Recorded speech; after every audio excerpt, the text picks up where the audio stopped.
예수 그리스도의 이름으로 기도드렸습니다. 아멘. 자리에 앉으시겠습니다.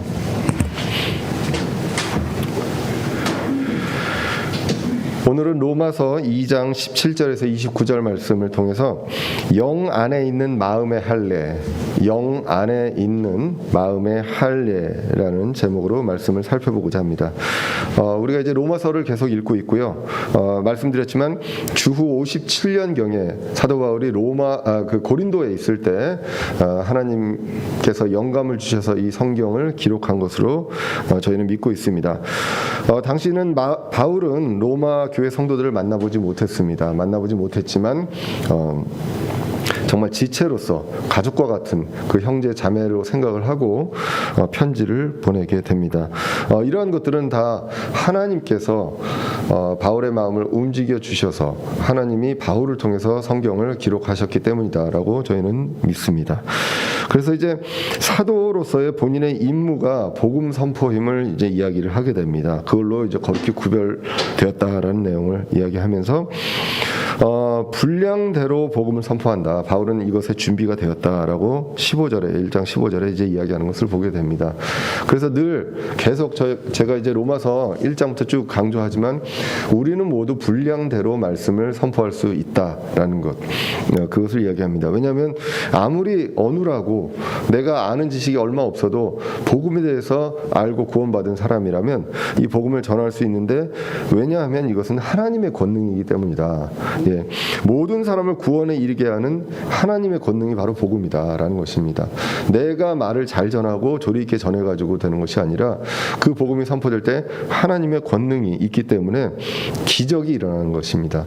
하나님을 믿지 않는 사람, 예수 그리스도를 믿지 않는 사람들이 믿게 되는 기적의 역사가 일어나게 됩니다. 그래서 그 복음 안에는 하나님의 의가 계시되어 있다고 합니다. 이 복음은 처음부터 끝까지 그리스도입니다. 그리스도가 핵심인데 그 과정에 모든 과정에 의가 계시되어 있어서 어디서부터 어디까지, 믿음에서 믿음까지. 그렇기 때문에 이제 구원받은 우리는 믿음으로 사는데 누구의 믿음이냐? 그리스도의 믿음으로 산다라는 것입니다. 그것이 이제 17절에 기록이 되어 있었습니다. 그리고 이제 18절부터 오늘 2장 마지막까지는 어떻게 보면 죄에 대한 내용들을 얘기합니다. 이 죄 중에서 우리가 이제 성경에서 구별하는 것 중에 죄와 죄들이 있습니다. 이 죄들이라는 거는 우리가 쉽게 얘기하면 자범죄입니다. 내가 막 짓는 죄가 죄들이고요. 그리고 죄라는 것은 어떤 추상적으로 해서 그 아담으로부터 물려받은 어떤 죄의 본성, 뿌리라고 이제 보시면 됩니다. 그래서 성경에서 구체적인 죄가 나오면 이거는 죄들이구나라고 이제 생각을 하면 되겠습니다. 그래서 1장에서부터 나오는 2장까지 쭉 나오는 것들은 죄들을 이야기하고 있습니다. 그래서 우리가 이런 죄들을 짓는다, 불신자들이 그 내용들을 이야기를 하고 있습니다. 그래서 복음을 선포하는 내용들을 이야기하고 복음의 핵심이 뭐다라는 얘기를 하고, 그 다음에 죄로부터 시작하는 것, 죄들로부터 시작하는 것, 그 다음에 이제 한 5장 이후부터는 이제 죄가 나오게 됩니다. 이제 그렇게 해서 우리가 상태가 어떤 건가, 어떤 상태인가를 먼저 이야기를 하게 되는 거. 이게 이제 복음을 선포하는 이제 순서로 이제 보여집니다. 효과적으로. 자, 그래서 18절부터는 이제 오늘 본문까지 이방인에 대한 내용들, 그러니까 불신자에 대한 내용들이 이제 나오게 됩니다. 그래서 죄인으로서 이제 심판을 받는 내용들이 나오게 되죠. 이제 요약을 하자면 하나님을 떠나는 그 인간은 길 잃은 양처럼 이제 방황을 하게 됩니다. 그래서 길이요 진리요 생명이신 그리스도, 그 길로 가는 것이 아니라 자신의 길로 간다, 길을 잃고 헤맨다라고 나오는 것이 이제 이사야서 나오는 내용이었습니다. 자, 그래서 하나님께서 이렇게 된 사람들에게 이제 진노를 내리시는데, 이 진노의 방법이 무엇이냐? 내주심이다, 내버려 두심이다라는 것입니다. 그래서 내어주사, 이 내주사, 이 내용이 이제 계속 나오는 것을 봤습니다. 자, 그 다음에 이제 심판이 이루어집니다. 심판은 갚으시는 것입니다. 그래서 행위대로 갚는다라는 것입니다. 내 행위, 내가 죄들을 지었으면 그 행위대로 갚으신다. 주의 날에 이제 오시는 그 날에 갚으신다라고 이제 나오게 됩니다. 그래서 그리스도를 구하는 자들에게는 영원한 생명으로 갚으신다고 했고요. 그리고 불의한 자들에게는 진노와 경노로 갚으신다라고 성경이 이제 기록을 하고 있습니다. 심판은 모두에게 동일하게 공정하게 이루어진다. 이방인이건 유대인이건 상관없이 그 내용이 지금 로마서 2장을 통해서 계속 나오고 있습니다. 당시에는 이제 유대인들은 말하자면 선민 사상이 있었죠. 그래서 다른 사람들을 무시하고 멸시합니다. 나는 다르다. 너희들은 이래도 이렇게 하지만 하나님께서는 로마서 2장 11절에 외모로 판단하지 않는다. 이방인이건 유다인이건 심판은 공정하게 무엇으로 하느냐? 복음대로 한다라고 2장 16절에서 이제 기록을 합니다. 그래서 2장 16절을 보시면 이런 심판은 하나님께서 나의 복음대로 예수 그리스도로 말미암아 사람들의 은밀한 것들을 심판하실 그 날에 이루어지리라라고 이제 나왔습니다. 그래서 바울은 이러한 이 복음을 이제 유대인과 이방인에게 이제 전하게 되는 것입니다. 그래서 창조자 구원자를 구하는 자들에게는 이제 영원한 생명을 은혜로 이제 주시고요. 그리고 불신자들에게는 멸망을 주신다라는 것. 그것이 지금까지 나와 있는 내용이었습니다. 그래서 지금까지는 보면은 이방인들을 중심으로 이방인들의 불의를 이야기합니다. 이방인들의 불의를 얘기하지만 그렇다고 이방인들에게 특별하게 더 많은 어떤 진노와 심판을 주시냐 그렇지 않고 똑같은 기준으로 유대인과 이방인들에게 한다. 외모로 판단하지 않으신다라는 내용으로 나와 있었고요. 그러면 이제 유대인들은 어떠냐라는 내용이 나와야 되기 때문에 오늘 17절 이후부터는 이제 대상이 유대인입니다. 그래서 너라고 나오는 사람들이 이제 유대인으로 이제 대상이 되게 됩니다. 성경은 늘 수신자 그리고 대상이 누구인지를 보고 이제 구별을 해야 될 필요가 있습니다. 이게 유대인들한테 한 이야기인지 이방인들한테 한 이야기인지 아니면 교회에게 한 이야기인지 이 부분들을 분명하게 이제 구별을 해야 한다라는 것이 이제 성경적인 어떤 믿음입니다. 자, 그래서 읽어보면요 17절 이하에서 이제 유대인들에 대한 내용이 나오는데 이 부분들이 쭉 나와서 17절부터 20절까지 쭉 한 문장입니다. 한 문장인데 이게 칭찬이 아닙니다. 한번 보시면 17절에 보시면 보라 내가 유대인이라 불리며 율법 안에 안주하고 하나님을 자랑하며라고 합니다. 그러니까 유대인들에 대한 내용입니다. 유대인이라고 불립니다.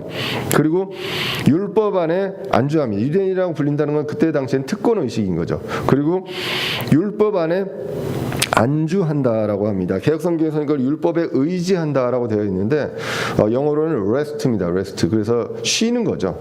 그래서 율법 안에서 쉬면서 일을 안 하는 그런 상태를 이야기를 합니다. 그래서 율법이 자신들에게만 주어진 어떤 특권 의식으로 생각을 하게 되는 것이죠. 왜냐하면 하나님께서 유대인에게 율법을 주었기 때문에 이것까지는 사실이기 때문에 그 안에서 이제 안주하게 됩니다.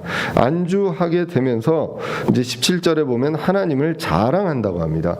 이 자랑하는 것도 이제 영어 성경에 보면 boast of God이거든요. boast는 그냥 자랑하는 것도 되지만 뽐내고 막 이러는 겁니다. 좀 약간 뻐기는 거죠. 그래서 하나님이 우리와 함께 하시고 우리만 사랑하신다, 우리와 함께 하신다 이 부분에 대해서 굉장히 이제 자랑하는 그러한 상황입니다. 18절로 이어서 보시면 율법에서 가르침을 받아 그분의 뜻을 알고 훨씬 더 뛰어난 것을 입증하며라고 합니다.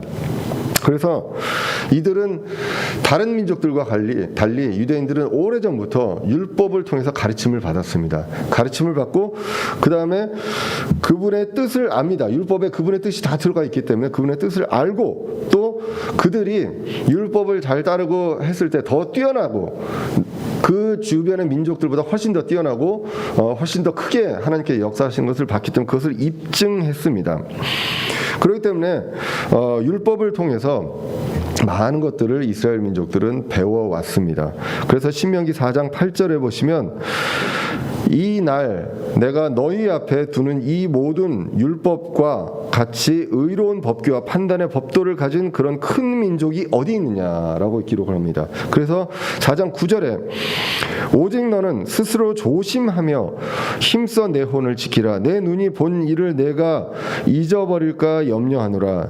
내 평생 동안 그 일들이 내 마음에 떠날까 염려하노라. 오직 그 일들을 내 아들들과 내 손자들에게 가르치라라고 이야기합니다. 이것이 하나님의 명령이었습니다. 그래서 그걸 잘 가르쳤을 때는 이스라엘 민족이 번성을 하고, 그렇지 않았을 때는 침략을 받고 이제 고난을 겪는 그런 그 역사가 구약에서 계속 반복되는 것을 이제 보게 됩니다. 그래서 그분의 뜻을 알고 입증할 수 있는 그러한 사람들이었습니다. 그리고 이제 이 말씀 율법을 통해서도, 하지만 그 유대인들의 그 모든 역사에서의 그 의식들, 결혼도 그렇고요. 그다음에 뭐 경배라든가 제사, 이런 의식들을 보면 다 그리스도에 대한 내용들입니다. 그래서 히브리서 10장에서는 그 율법은 그리스도의 그림자다라고 이야기를 합니다.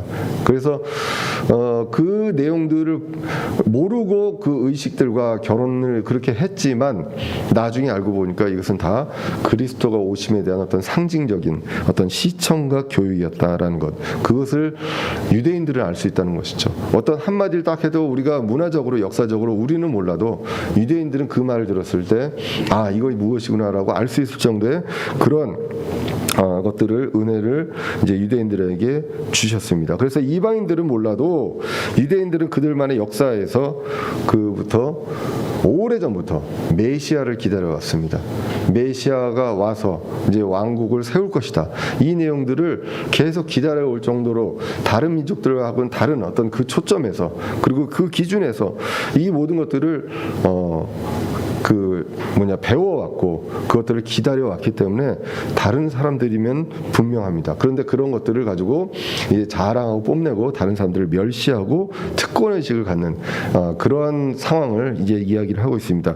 19절에 보면 또 너 스스로 눈먼 자들의 안내자요. 그러니까 이스라엘 민족이 눈먼 자들의 안내자고요.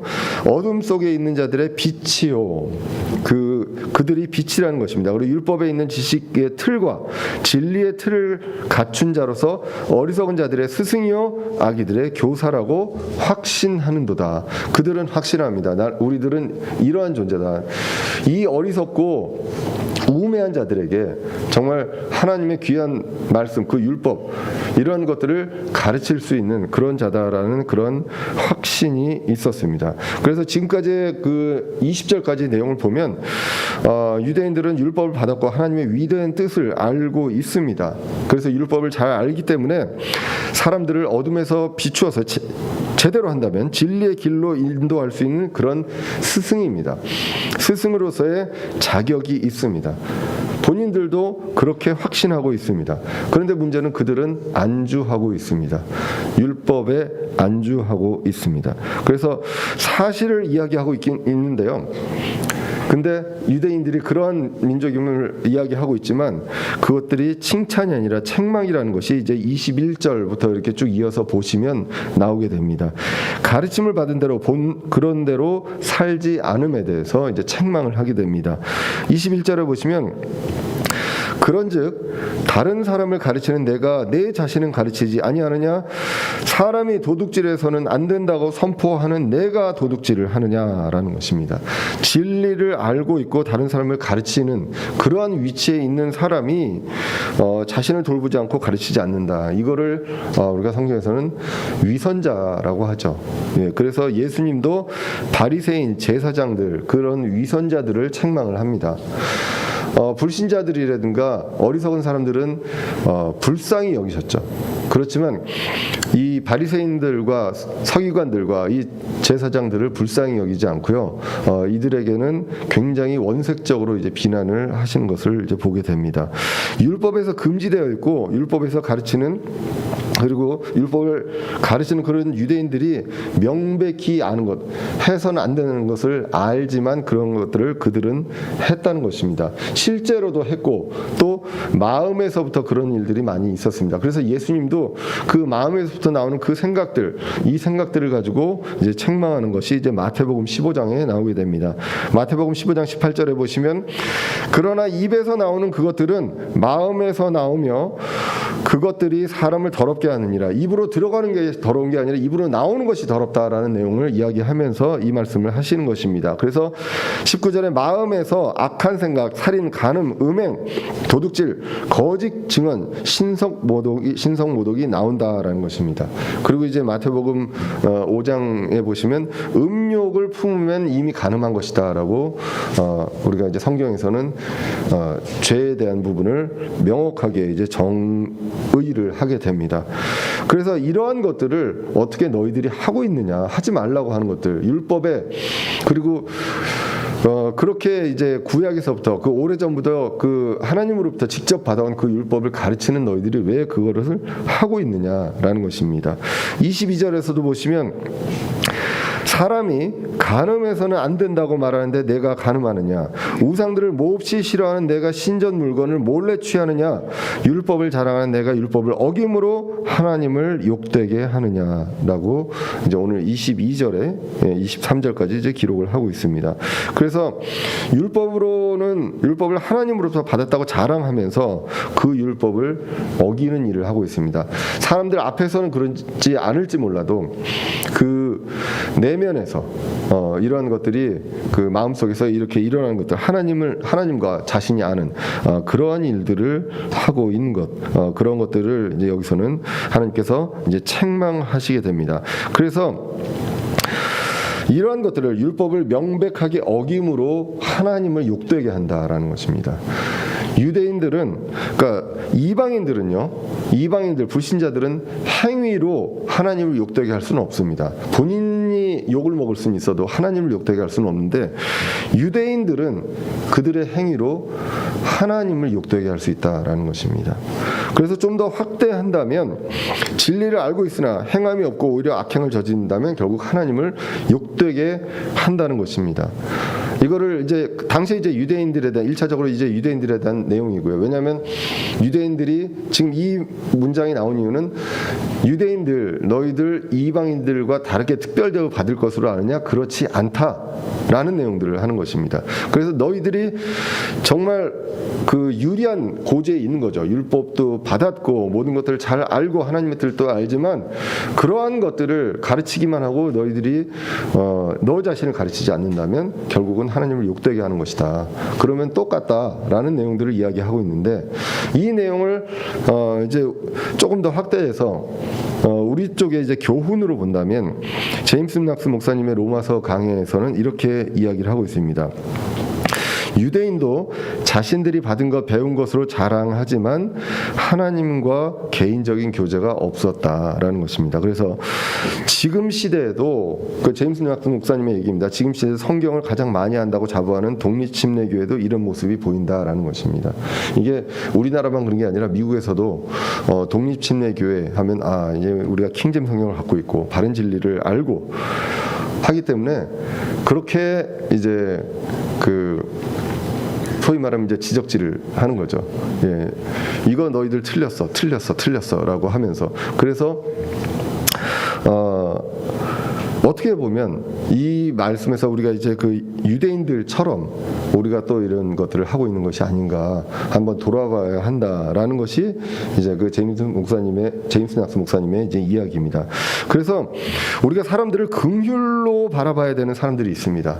그런데 그 사람들을 무시하고 하게 됩니다. 그래서 무시의 대상으로 바라보지 않아야 되고요. 그리고 사랑의 대상으로, 전도의 대상으로 바라봐야 하고, 그리고 그들을 위해서 나의 행위가 하나님을 욕되게 하는 것인지 아닌지, 우리 독립침례교회가 바른 교리와 바른 성경을 갖고 있다고 하는데 하나님을 욕되게 하고 있지 않은지, 이런 부분들에 대해서 생각을 해볼 필요가 있다는 것입니다. 그래서 사람들을 볼 때 그렇게 이야기를 합니다. 이 사람이 교제를 할 수 있는 대상인지 아니면 내가 전도를 해야 될 대상인지 그 사람이 두 가지로 구분된다고 이야기들을 합니다. 그래서 교제를 해야 될 사람들하고는 내가 그 기쁨과 슬픔과 말씀과 이 복음들을 나누면서 이제 할 수가 있고요. 전도의 대상인 사람들은 내가 주어야 하죠. 베풀어야 하고 사랑을 주어야 하고 긍휼히 생각을 해야 합니다. 우리의 말과 행동에 대해서 굉장히 조심해야 되는 대상이 바로 전도의 대상이라는 것입니다. 자, 이스라엘 민족들은 이랬습니다. 그래서 이제 24절에 이것은 기록된 바 하나님의 이름이 너희로 말미암아 이방인들 가운데서 모독을 받는도다 함과 같으니라. 그래서 하나님을 욕되게 하는 것, 하나님의 이름이 모독을 받는 것, 이것을 이방인들 가운데서 이런 일들이 일어나게 됐고, 이게 기록된 바라는 것은 이제 과거에도 이런 일들이 있었잖아요. 과거에도 이런 일들이 있었고 지금도 이런 일들이 있다는 것입니다. 그래서 진리를 말하면서 진리대로 살지 못하고 사랑을 말하면서 사랑하지 못한다면, 그러면 결국은 율법을 받은 유대인이 율법대로 살지 못해서 하나님의 이름이 세상에서 모독을 받는 그런 것과 같다라는 것입니다. 이 말씀은 어디에 나온 말씀이냐면 이사야서 52장에 나온 말씀입니다. 그래서 이사야서 52장 5절에 보시면 그러므로 이제 주가 말하노라 내 백성이 아무것도 받지 아니하고 잡혀갔으니 여기서 내게 남은 것이 무엇이냐. 주가 말하노라 그들을 다스린 자들이 그들로 하여금 울부짖게 하며 날마다 계속해서 내 이름을 모독하는도다. 여기서 이제 앞구절을 보면 아시리아가 나오게 됩니다. 그래서 하나님의 이름을 이방인들이 모독하게 됩니다. 에스겔서 36장 21절에서도 유사한 이제 내용이 나오는데 다른 시대지만 이제 하나님의 이름을 모독했다는 내용이 나옵니다. 그러나 이스라엘의 집이 이교도들에게로 들어가 그들 가운데서 더럽힌 내 거룩한 이름을 내가 딱하게 여겼노라. 그래서 여기서도 보면 이런 일들이 일어나는데 이게 결국 보면 이스라엘이 그 죄를 지었을 때입니다. 율법대로 진리대로 살지 않고, 그리고 이교도의 방식대로 예배를 드리기도 하고, 그리고 성전을 더럽히기도 하는 그런 일이 있었을 때 이스라엘을 멸망시키고 그러한 것들로 징계를 주시는, 그래서 그 이방인들로 하여금 하나님의 이름을 더럽히는 모독하는 일이 발생하게끔 그런 일들이 있었고 당시의 유대인들에게도 있었다라는 것입니다. 그래서 그런 것들을 이제 책망을 합니다. 지금의 이제 우리는 계속 이제 보면서 생각이 드는 것이 지금 우리는 어떠냐라는 것입니다. 우리의 어떤 행위라든가 우리의 삶이 그냥 성경에서 이렇게 얘기하니까 너 이렇게 해야 돼. 너희는 이거 틀렸어. 저거 틀렸어라고 하는 것이 과연 그 하나님의 이름을 높이는 것인지, 아니면 정말로 답답할 만큼 고집할 만큼 정직하고, 그리고 법을 지키면서 사랑하고, 그리고 형제를, 성경에서 얘기한 거, 요한일서에서 얘기한 건 형제를 사랑하고 이렇게 하는 것이 정말로 하나님의 이름을 높이는 것인지, 이것을 우리가 이 말씀을 통해서 교훈으로, 이건 교리는 아니고 교훈으로 우리가 이제 볼 필요가 있습니다. 자, 그래서 이 유대인들은요 율법을 받았고 할례를 받은 것으로 선민의식을 갖고 있었습니다. 그것을 자랑하고 다른 사람들을 멸시했습니다. 그래서 그렇게 했는데 오늘 본문은 분명하게 말씀합니다. 다 소용없다. 할례와 율법 다 소용없다라고 얘기합니다. 로마서 2장 25절에 보시면 내가 율법을 지키면 할례가 참으로 유익하나 내가 율법을 어기는 자가 되면 내 할례가 무할례가 된다라고 이야기합니다. 이 할례는 당시에도 그렇고 유대인들의 어떤 표식입니다. 다른 이방인과 유대인들을 구별하는 거고요. 그리고 유대인과 그 당시에 그리스도인들도, 이방인 그리스도인들도 이제 구별되는 그런, 그러니까 유대인들만의 특별한 의식이었죠. 할례가 있었습니다. 그래서 이러한 것들이 나는 할례 받은 사람이다 라고 해서 하나님께서 특별히 생각하느냐, 그리고 하나님께서 율법을 주셨기에 우리 민족은 특별하다 라고 생각하느냐, 너희들이 그렇게 행하지 않는다면 다른 것이 없다라고 분명하게 이야기를 하고 있습니다. 그래서 율법을 지킨다면 유대인의 표시인 할례가 유익이 있습니다. 그런데 그렇지 않으면 할례를 그 의미가 없다라고 이야기하는 것입니다. 그래서 26절에 보시면 그런즉 무할례자가 율법의 의를 지키면 그의 무할례를 할례로 여겨야 하지 아니하겠느냐라는 것입니다. 할례가 도대체 뭐길래 할례 받은 자 아닌 자 이렇게 하느냐. 우리가 사도행전 15장에 보면 그러한 일로 논쟁을 벌이죠. 예루살렘 교회에서. 그래서 결론을 내린 게 이방인들에게는 할례는 꼭 안 해도 된다라는 이야기를 하게 됩니다. 이방인들 중에 복음을 듣고 그리스도를 믿는 자들에게 꼭 할례를 필요로 하지 않는다. 왜냐하면 유대인들 입장에서 그리스도를 믿는데 할례를 받지 않은 사람들, 그러니까 할례 받지 못한 자라고 굉장히 막 멸시하고 너희들은 구원 못 받은 것이다라고 이야기들을 많이 했기 때문에 그 내용에 대해서 이제 사도행전 15장 이후부터 이제 달라진 것들이 이제 나오게 됩니다.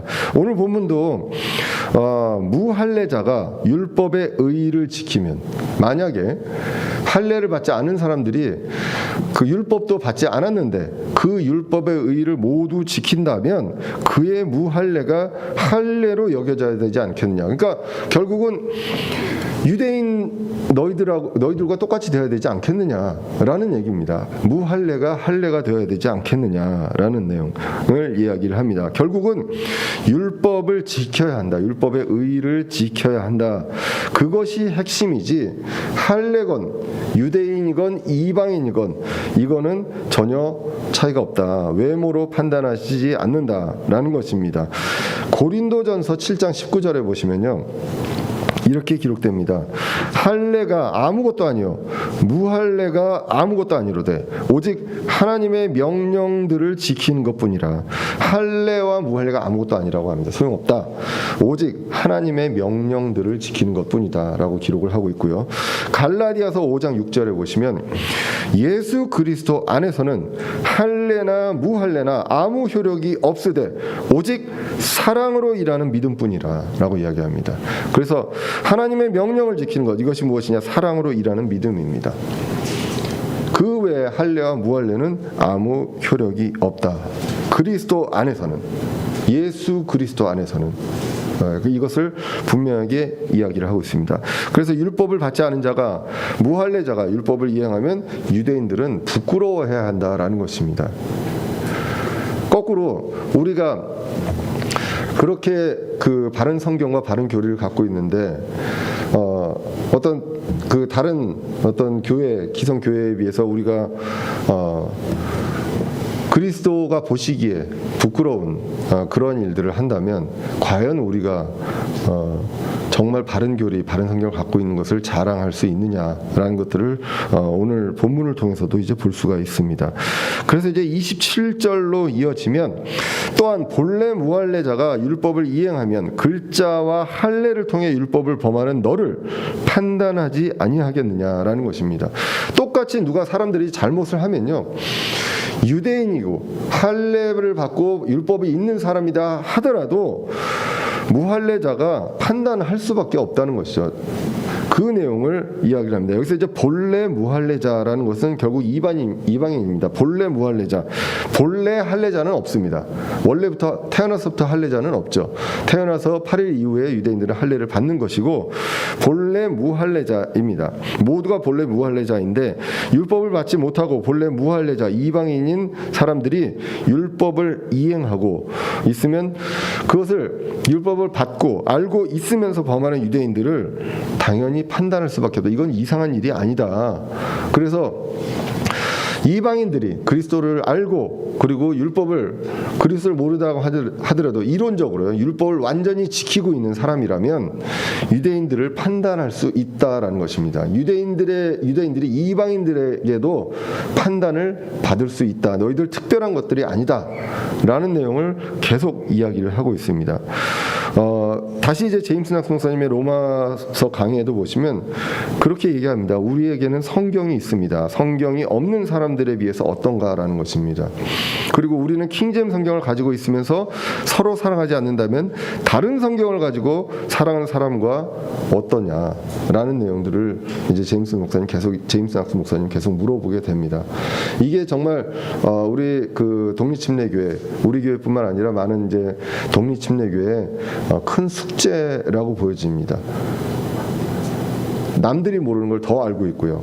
그리고 남들이 모르는 교리를 알고 있다라고 생각하는데 그것에 대해서 자꾸 지적을 하려고는 많이 하지만 사랑으로서 우리가 긍휼로 그 사람들의 마음을 만지고 그리고 내가 어떤 성품과 행위로 보여줄 수 있느냐 그런 것들이 이제 안 되는 경우들이 아마 이제 때에도 있었던 것 같습니다. 그래서 지금 시대에 우리가 조심해야 될 것은 어떻게 보면 킹제임스 성경 그리고 침례 이런 것들이 그리스도보다 더 위에 있는 거 아닌가라는 것들에 대해서 우리는 좀 생각을 해볼 필요가 있습니다.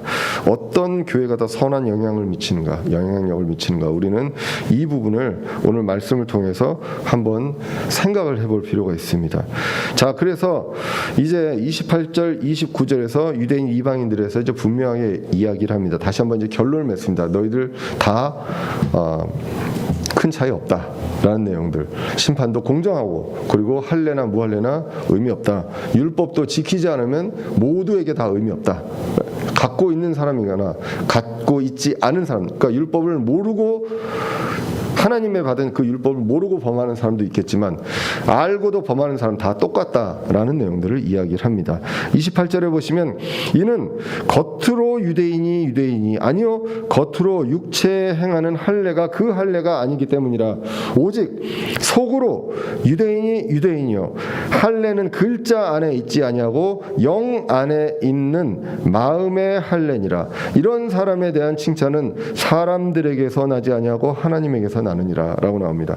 그래서 외모가 아니라 내적인 것이 중요하다. 육체의 할례가 아니라 마음의 할례 이것이 중요하다라는 것입니다. 그래서 글자 안에 있지 아니하고 영 안에 있는 마음의 할례 그 마음의 할례를 받은 사람들이 실제로 이제는 그 육체 유대인이 아니라 영 안에 있는 어떤 진정한 내적인 유대인이다라는 것입니다. 그래서 뭐 영적 유대인 이렇게 이야기하는데 그것은 아니고요. 그냥 어떤 상징적으로 구약에서 하나님께서 택하신 그 백성 유대인처럼 이제는 교회를 이제 그렇게 볼 수 있다. 마음의 할례를 받은 자들로 이제 볼 수 있다는 것입니다. 영 안에 있는 마음의 할례입니다. 자, 이것은 구약에서도 하나님께서 이 얘기를 하셨습니다. 그냥 육체에 의해서 할례를 받는 것이 중요하냐? 그렇지 않다라는 내용들을 계속 이야기합니다.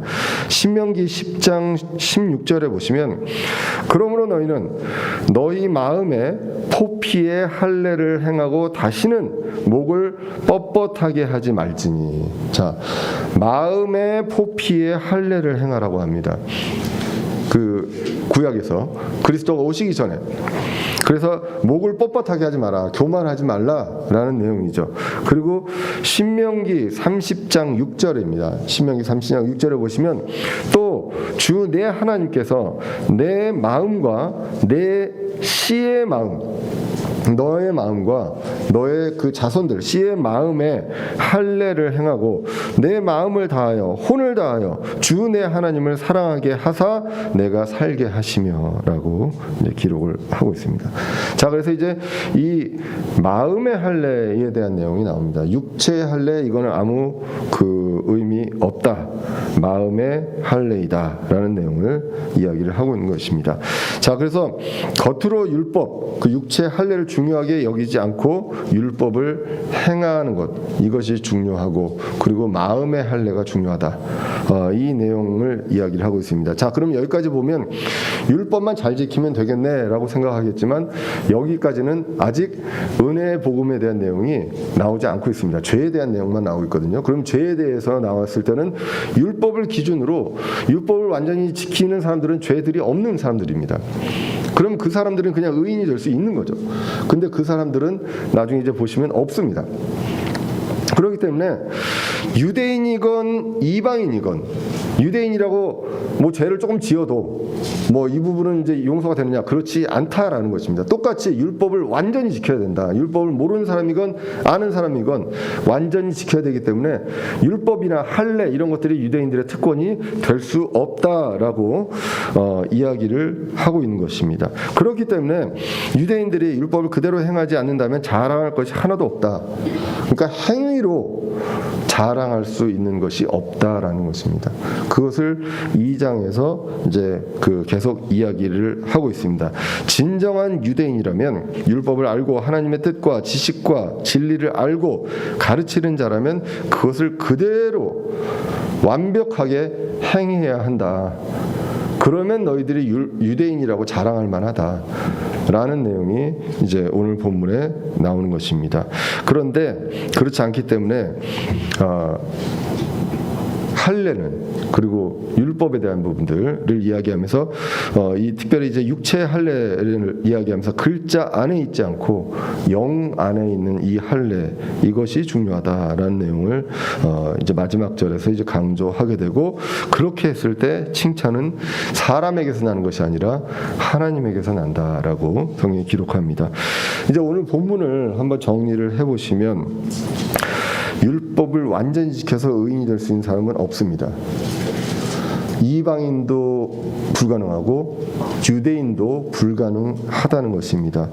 이방인은 양심의 법이 있으나 이미 죄들을 범했습니다. 유대인들도 알고 있으나 행해서 의롭게 되지 못했습니다. 그렇기 때문에 원칙대로라면 모두가 다 심판을 받을 수밖에 없다는 것입니다. 유대인들은 자신들이 대단하다고 생각을 하고, 그리고 이방인과 다르다라고 생각하지만 전혀 그렇지 않다, 다르지 않다. 이거는 행위의 관점에서 봤을 때는 어느 누구도 이 심판을, 그 공정한 심판을 피해갈 수 없다라는 것입니다. 그렇기 때문에 마음의 할례가 중요하다라는 것을 이야기를 합니다. 이제 교훈적으로 봤을 때는 우리는 어떻습니까? 우리는 유대인처럼 바리새인처럼 살고 있지 않는지 우리는 정말 봐야 합니다. 바른 성경과 바른 교리를 갖고 있습니다. 그리고 우리는 흔들리지 않는, 그리고 시대를 지나오면서 정말 완전하게 보존된 성경을 갖고 있다고, 하나님께서 주신 성경을 우리가 갖고 있다고 믿고 있습니다. 그래서 가진 것을 보고 만족하고 살고 있다면, 그러면 율법을 받고 진리를 알고 행하지 않는 유대인과 다를 바가 없다는 것입니다. 이것은 결국은 표면적인 할례를 중요시하는 그런 것과 같다라는 것입니다. 그래서 알고, 그리고 주신 것, 우리 은혜를 주셨잖아요. 그래서 주신 것을 통해서 우리를 다시 돌아보고 우리가 해야 할 것을 봐야 한다라는 것입니다. 그랬을 때 우리가 지난주에 김진환 형제님도 얘기했지만, 그리스도 심판석에서 보상의 심판을 받고 부끄러운 구원을 받지 않도록 우리가 정말로 이 부분에 대해서 삶을 돌아보고 생각을 해야 합니다. 전도의 대상을 긍휼히 여기고, 그리고 사랑하는 마음으로 복음을 선포해야 합니다. 그래서 우리에 있어서 육체 할례라고 생각하고 있는 것이 무엇인지, 바른 성경, 바른 교리, 침례, 이러한 것들인지, 그런 것들을 볼 필요 있고요. 그리고 우리에게 중요한 것은 마음의 할례다라는 것입니다. 자, 그러면 마음의 할례가 구체적으로 뭘까요? 아까 신명기에서는 마음의 할례에 대한 내용들을 이야기합니다. 구약에서 이스라엘 민족들에게 이제 마음의 할례에 대한 내용들을 이야기합니다. 이렇게 하고 저렇게 해야 한다로 이야기를 합니다. 그런데 우리 신약 성경에서 마음의 할례가 나오고, 이 마음의 할례와 같이 연결해서 볼 수 있는 구절이 골로새서 2장 11절에 나오게 됩니다. 한번 골로새서 2장 11절을 한번 찾아보겠습니다. 골로새서 2장 11절에 보시면 이렇게 이제 기록되어 있습니다.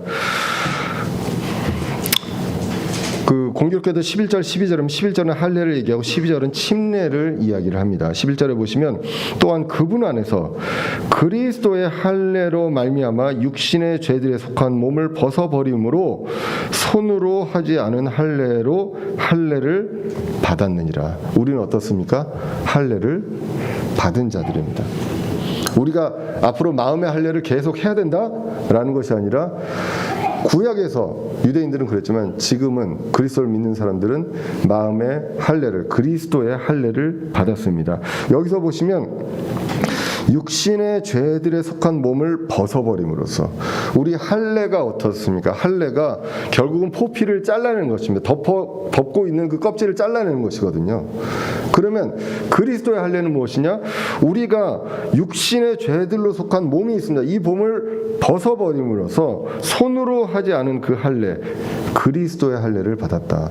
결국 우리는 무엇이 중요합니까? 여기서 아직 마음의 할례, 은혜의 복음에 대한 예고는 나오지 않지만 행위로, 율법으로, 육신의 할례로 의와 불의가 정해지는 것이 아니라 결국 중요한 것은 마음의 할례다. 영 안에 있는 마음의 할례다라는 것입니다. 이것을 보면서 우리 안에서 내가 마음의 할례를 받고 그리스도 할례를 받은 사람으로서 육체 할례에 대한 것처럼 내가 생각하고 있는 것이 무엇인가? 오늘 본문을 통해서 생각해 볼 필요가 있다는 것이죠. 늘 강조드리지만 우리 독립침례교회에서 우리들이 서로 우월하다라고 생각하는 이러한 것들이 하나님 보시기에 쓸데없다라고 생각하실 수도 있다는 것이죠. 우리는 마음의 할례를 받은 자로서 이제는 육체의 할례는 신경 쓰지 않고요. 그러한 것들보다 하나님께서 우리에게 주신 그 명령을 계속 이제 지켜나가고 성실히 해나가는 이러한 것들이 결국은 마음의 할례를 받고 그리스도의 할례를 받은 자들의 해야 할 일입니다. 그래서 전도의 대상을 긍휼히 여겨야 하고 그리고 사랑의 마음으로 복음을 선포해야 합니다. 정말 부드러운 마음으로 그리고 정말 사랑의 어떤 행위로 이러한 것들을 해야 한다. 복음의 분량대로 우리의 분량대로 하지만 긍휼과 사랑과 함께 해야 합니다. 그리고 나의 모습을 늘 다시 한번 돌아보고 신자의 돌이킴 그리스도인의 회개가 있어야 한다는 것입니다. 그래서 그러한 삶을 우리가 충실하게 주님 다시 오신 날까지 사는 저와 여러분들 되시기를 간절히 기원합니다.